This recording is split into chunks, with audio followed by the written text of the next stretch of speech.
Ya, halo, selamat pagi, siang, sore, malam semuanya. Halo Sobat PU dari Sabang sampai Merauke.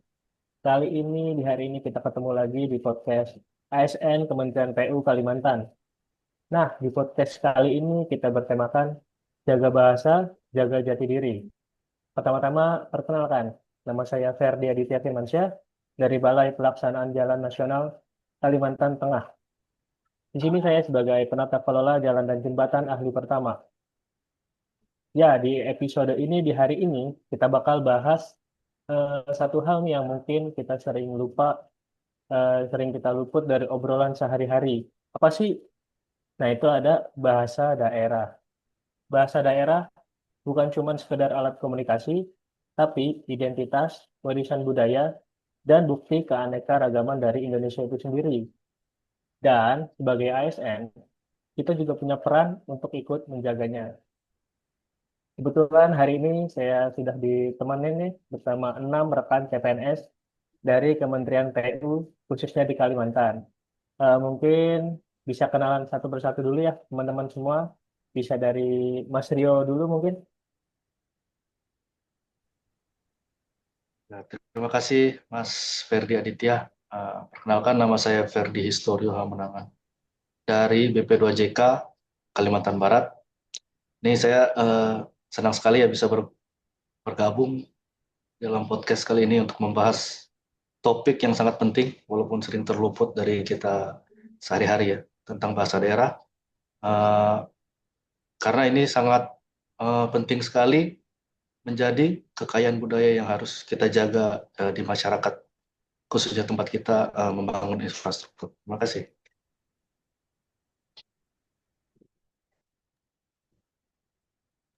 Oke, tadi Mas Rio dari Kalimantan Barat ya. Oke, Mas Rio. Mungkin selanjutnya ke rekan saya juga nih ke Mbak Firda. Boleh silakan memperkenalkan diri Mbak. Oke, ya, halo semuanya. Selamat siang, salam sehat semuanya.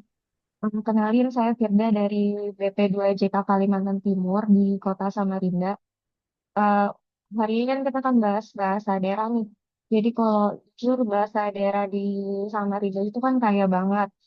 Di sini sukunya nggak cuma satu. Jadi walaupun dia secara identiknya Kalimantan Timur itu sama suku Dayak, tapi sebenarnya di sini tuh sukunya beragam. Jadi sini kalau di kota ya lebih dominan tuh ada Bugis, Jawa, Banjar, dan untuk kayak itu sendiri dia lebih kental di daerah Pekalongan sih. Jadi mungkin itu dulu dari saya. Terima kasih. Oke, terima kasih Mbak Firda dari Pontianak ya.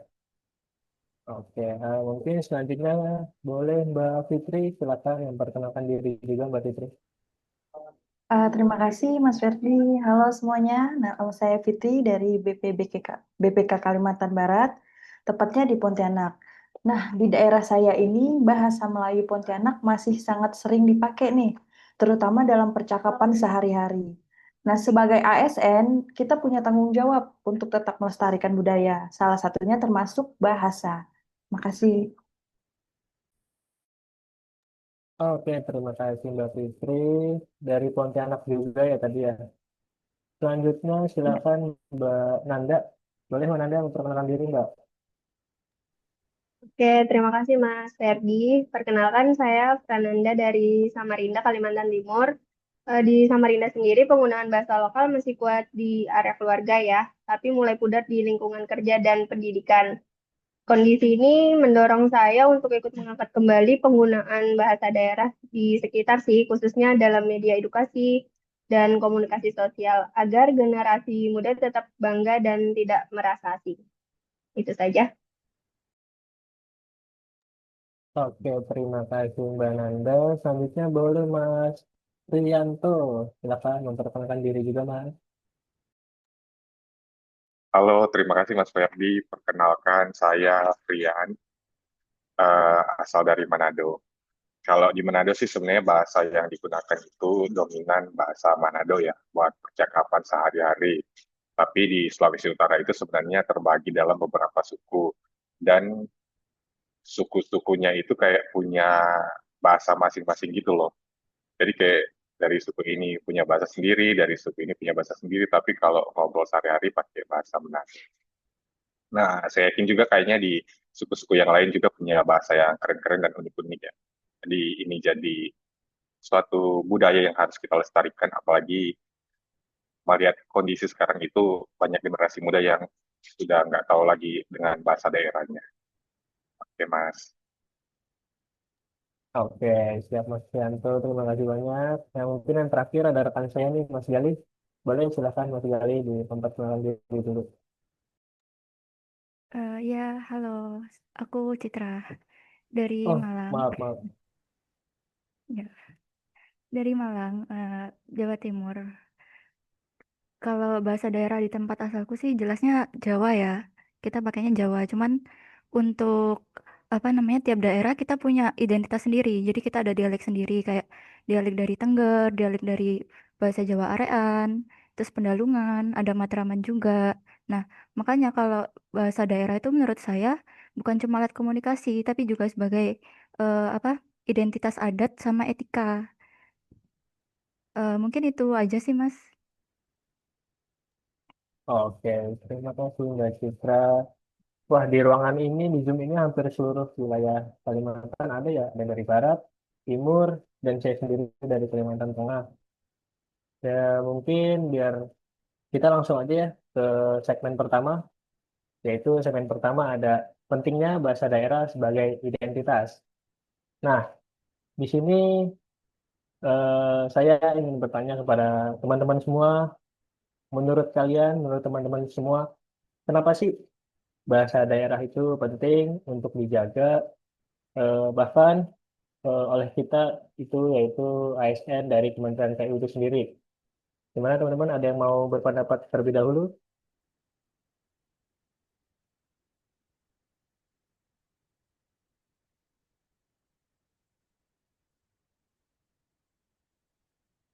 Boleh, Mas Rio dulu deh. Gimana pendapatnya Mas Rio?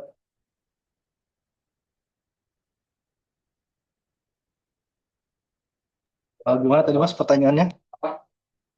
Eh, Kenapa sih bahasa daerah itu penting untuk kita jaga, bahkan oleh kita yaitu ASN dari Kementerian PU itu sendiri? Seperti itu.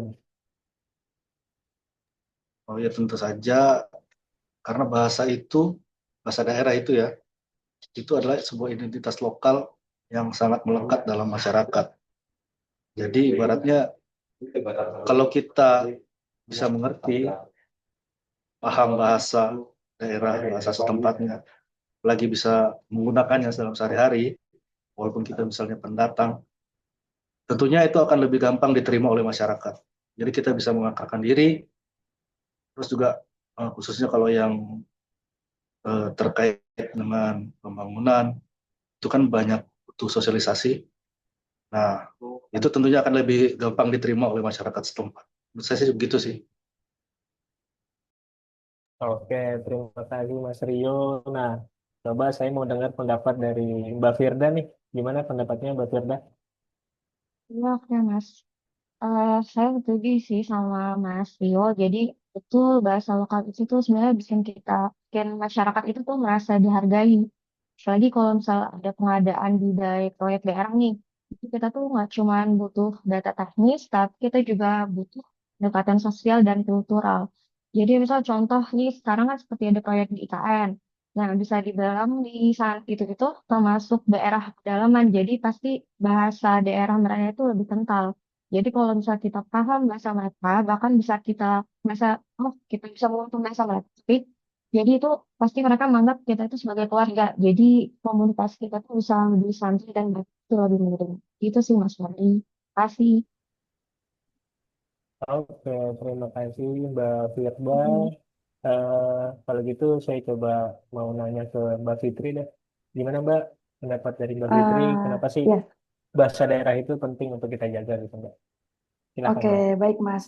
Dari pengalaman saya sendiri, ketika banyak bertemu langsung dengan warga nih saat mendampingi kegiatan, saya sadar betul pentingnya bahasa lokal. Di Kalimantan Barat, khususnya di Pontianak itu, bahasa Melayu sering dipakai dalam keseharian. Nah, ketika kita bisa ikut berbicara dengan gaya mereka, walaupun hanya beberapa kata, suasana itu langsung jadi akrab. Nah, sebagai ASN itu kita nggak cukup hanya paham aturan dan anggaran, kita juga harus bisa menyatukan dengan masyarakat. Dan salah satu cara paling sederhana itu yaitu dengan lewat bahasa mereka. Begitu sih Mas menurut saya. Oke, terima kasih Mbak Fitri. Kalau gitu saya coba ke cowok lagi deh. Coba Mas Prianto dulu kali ya. Gimana pendapatnya Mas Prianto? Kalau menurut saya sih Mas, saya setuju dengan Mbak Firda, Mbak Fitri tadi. Jadi kalau misalnya, apalagi kita kan sebagai ASN yang eh, harus melayani masyarakat, nah bukan hanya di perkotaan, tapi juga pasti di pelosok-pelosok gitu kan. Apalagi kalau di Kementerian PUPR harus membangun infrastruktur di perbatasan gitu, baik jalan maupun sekolah, atau pasti kita nanti ketemu dengan orang-orang lokal di sana. Kebanyakan kasus orang-orang lokal yang udah berumur, udah lanjut usia itu menggunakan bahasa lokal. Nah, untuk kita lebih dekat dengan mereka, sebaiknya kita juga menggunakan bahasa lokal ya. Jadi biar menghormati tempat di mana kita ditugaskan gitu loh. Itu sih menurut saya Mas Ferdi. Oke, mantap. Terima kasih Mas. Coba saya juga mau dengar dari Mbak Nanda nih. Gimana Mbak pendapatnya Mbak?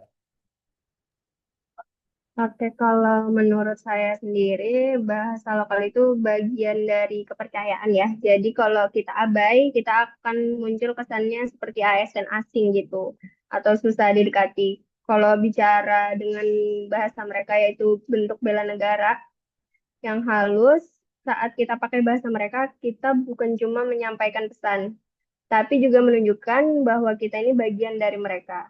Jadi, bukan pejabat yang jauh, tapi saudara yang datang untuk mendengar dan bekerja bareng. Itu bentuk dari bela negara yang nggak terlihat, tapi cukup terasa ya. Itu sih menurut saya. Oke, terima kasih Mbak Nanda. Coba saya juga mau dengar dari Mbak Citra. Gimana Mbak pendapat Mbak? Iya, saya juga setuju sama pendapat-pendapat sebelumnya ya. Karena menurut saya tuh kalau kita ngelupain bahasa daerah sendiri itu bukan cuma kita cara berkomunikasi kita nanti yang berubah, cuman nilai-nilai kayak tata krama, budaya lokal, warga juga bakal ikut hilang. Nah, makanya kita ini sebagai ASN penting banget untuk menjaga bahasa itu sendiri karena melalui pendekatan bahasa itu kita juga memiliki sopan santun dan lebih memiliki pendekatan yang alami kepada masyarakat. Karena bahasa itu sendiri kan lebih mudah dipahami oleh masyarakat juga kan.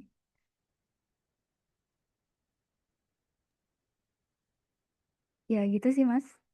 Oke, betul Mbak Citra. Berarti dari semua pendapat teman-teman yang ada di sini, semuanya sepakat dan juga setuju ya bahwa bahasa daerah itu penting buat kita jaga. Karena saya sendiri juga setuju nih, karena kalau kita bisa menggunakan, ya walau hanya sekedar menggunakan, tidak terlalu mahir, warga lokal pun jadi lebih terbuka gitu. Dan juga kita pendekatannya jadi lebih mudah gitu ya teman-teman ya. Oke, mungkin kita lanjut ke segmen kedua ya teman-teman, yaitu ada refleksi ASN, yaitu sudahkah kita menjaga bahasa daerah. Nah, sesuai dengan segmen kedua ini, saya ingin bertanya kepada teman-teman, menurut pengalaman teman-teman semua, bagaimana kita sebagai ASN bisa ikut melestarikan bahasa daerah?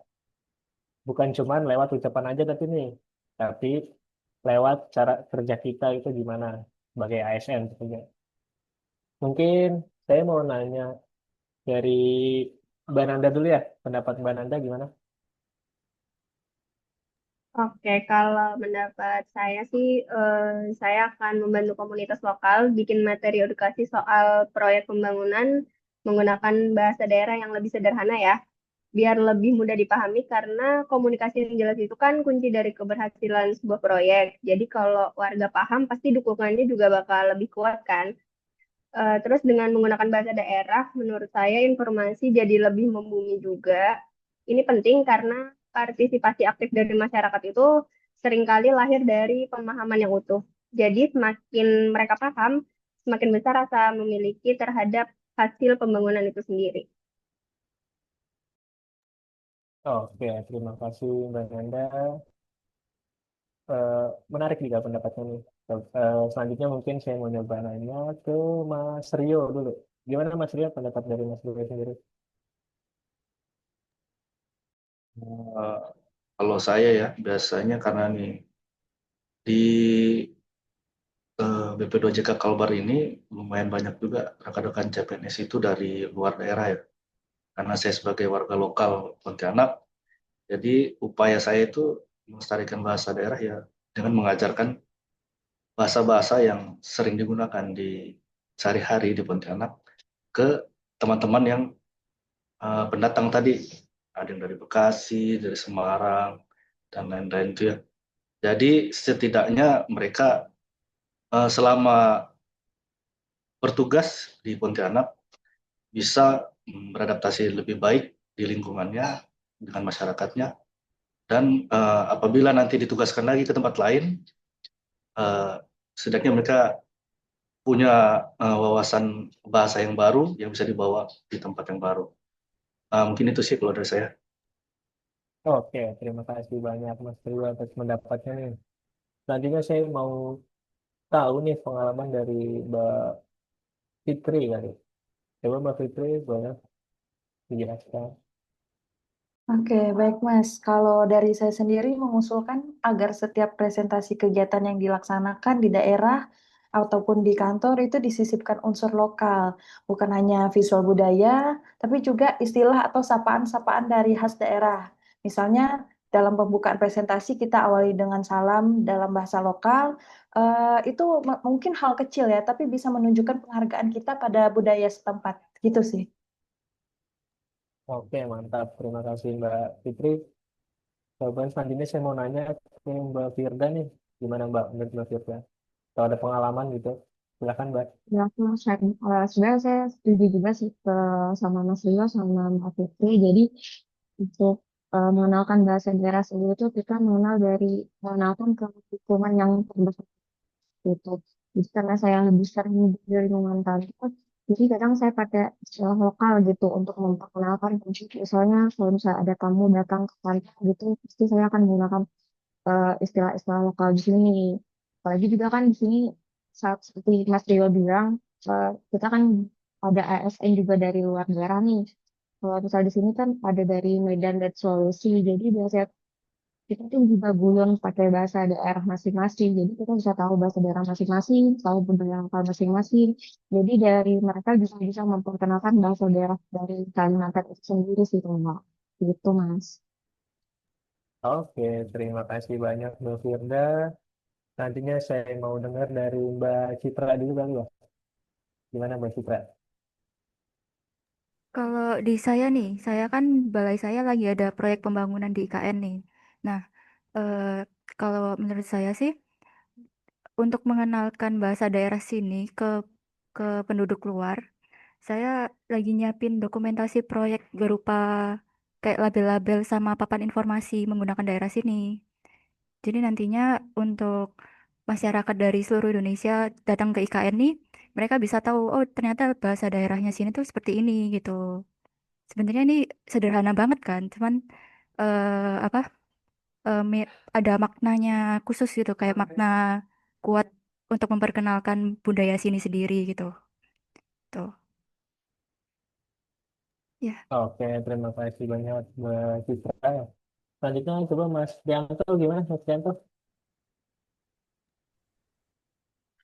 Oke Mas, kalau saya kebetulan kan merantau ya di Kalimantan Timur, jadi saya kalau mau menjaga bahasa daerah, ya paling saya mulai dari diri saya aja dulu ya. Nah, kebetulan di kantor ini ada orang-orang lokal juga yang suka ngomong pakai bahasa lokal gitu. Nah, dari situlah saya mulai memperhatikan sedikit-sedikit, habis itu nanya-nanya kata-kata. Nah, pelan-pelan nanti saya membekali diri dulu nanti buat kedepannya nanti kalau saya berharap sih kedepannya saya bisa lancar, terus nanti kalau turun ke lapangan gitu ngobrol sama orang-orang. lokal di lapangan itu bisa bisa enak, bisa santai, bisa berbagi cerita, dan bisa lebih mengenal orang-orang lokal di sana. Terima kasih, Mas. Oke, terima kasih teman-teman. Saya juga sangat setuju nih dengan pendapat teman-teman semua. Banyak cara menjaga bahasa daerah kita selain menggunakannya secara langsung ya. Salah satunya tadi ada kita menggunakan bahasa daerah di materi edukasi yang akan kita bawakan gitu ke masyarakat nantinya gitu. Mungkin langsung aja ke teknik topik, yaitu komitmen komitmen ASN untuk pelestarian bahasa daerah. Nah, dan teman-teman semua sebutkan satu komitmen kalian untuk ikut melestarikan bahasa daerah ya, terutama ada sebagai TU. Mas Rio. Eh, untuk ini komitmen menjaga bahasa daerah ini, kalau saya itu akan terus menggunakan bahasa daerah dimanapun saya berada, sehingga bisa budaya yang ada di Pontianak bisa juga dikenal di luar daerah-daerah lain. Ya, begitu juga dengan budaya baru yang harus saya eh, terima juga, bisa saya pelajari juga. Mungkin seperti itu ya, Mas. Makasih, Mas. Oke, terima kasih banyak Mas Rio. Selanjutnya gimana komitmennya Mbak Firda? Silakan. Oke, Mas Ferdi, kalau komitmen saya sih untuk melestarikan bahasa daerah saya itu khususnya di bidang pengadaan ya. Jadi saya akan menghadirkan budaya dan bahasa lokal itu sebagai jembatan untuk keterlibatan pelaku daerah. Jadi pengadaan itu bukan hanya soal barang dan jasa, tapi juga soal rasa. Gitu Mas Ferdi. Oke, terima kasih Mbak Firda. Selanjutnya komitmen dari Mbak Fitri nih. Gimana Mbak Fitri? Silakan Mbak Fitri. Oke, baik Mas. Nah, untuk pelestarian bahasa daerah sendiri, mungkin saya bisa berkomitmen untuk selalu menggunakan bahasa yang mudah dimengerti oleh masyarakat, termasuk dalam menyisipkan bahasa-bahasa daerah supaya terasa lebih dekat dan lebih akrab gitu.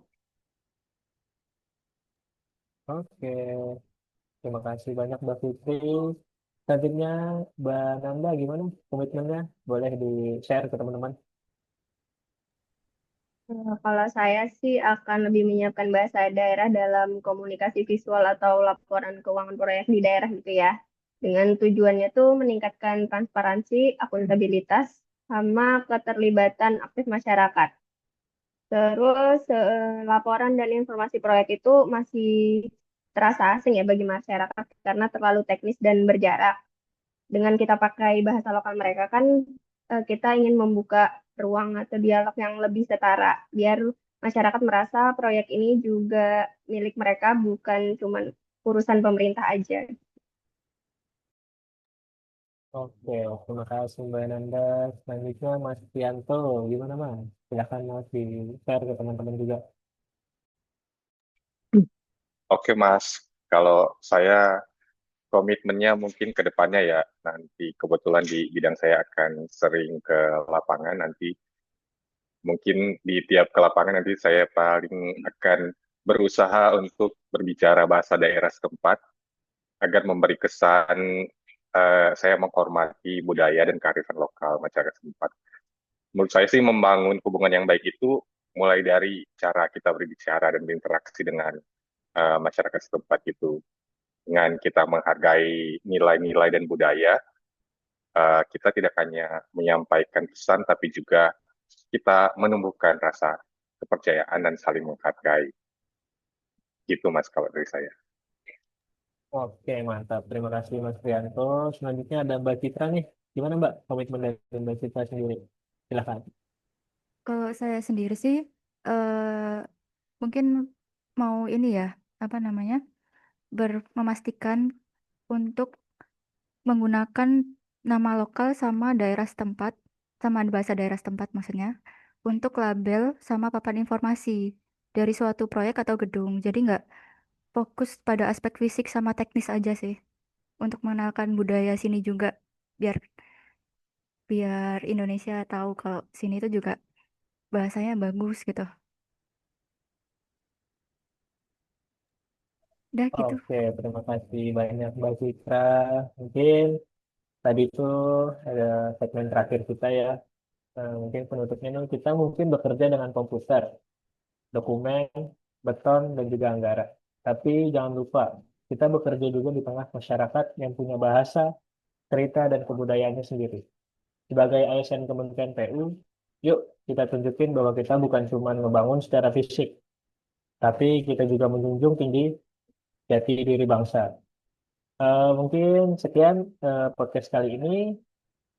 Buat teman-teman Sobat PU semuanya, nantikan episode selanjutnya. Jaga bahasa, jaga budaya, jaga Indonesia. ASN Kementerian PU siap Siap Siap bela bela Bela negara negara negara lewat lewat bahasa bahasa bahasa daerah. daerah. daerah.